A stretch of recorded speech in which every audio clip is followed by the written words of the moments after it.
আসসালামু আলাইকুম। আমরা এখন জান্নাতুল বাকিতে প্রবেশ করলাম। এখানে ফাতেমা সাল্লাল্লাহু আলাইহি সাল্লামের সাথে থাকতো সাহাবায়ে কিরাম। এখানে 10,000 সাহাবারা শুয়ে আছে এখানেই।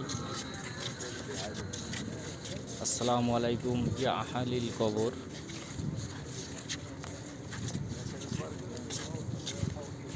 আল্লাহুম্মা সাল্লি আলা মুহাম্মাদি ওয়া আলা আলি মুহাম্মাদিন কামা সাল্লাইতা আলা ইব্রাহিম ওয়া আলা আলি ইব্রাহিম ইন্নাকা হামিদুম মাজিদ। আল্লাহুম্মা বারিক আলা মুহাম্মাদি ওয়া আলা আলি মুহাম্মাদিন কামা বারাকতা আলা ইব্রাহিম ওয়া আলা আলি ইব্রাহিম ইন্নাকা হামিদুম মাজিদ। 10,000 সাহাবা জান্নাতুল বাকি। এটা জান্নাতুল বাকির ভিতরে 10,000 সাহাবা শুয়ে আছেন। কবরস্থান, আমরা কবর জিয়ারত করতে আসলাম, সাহাবাদের কবর।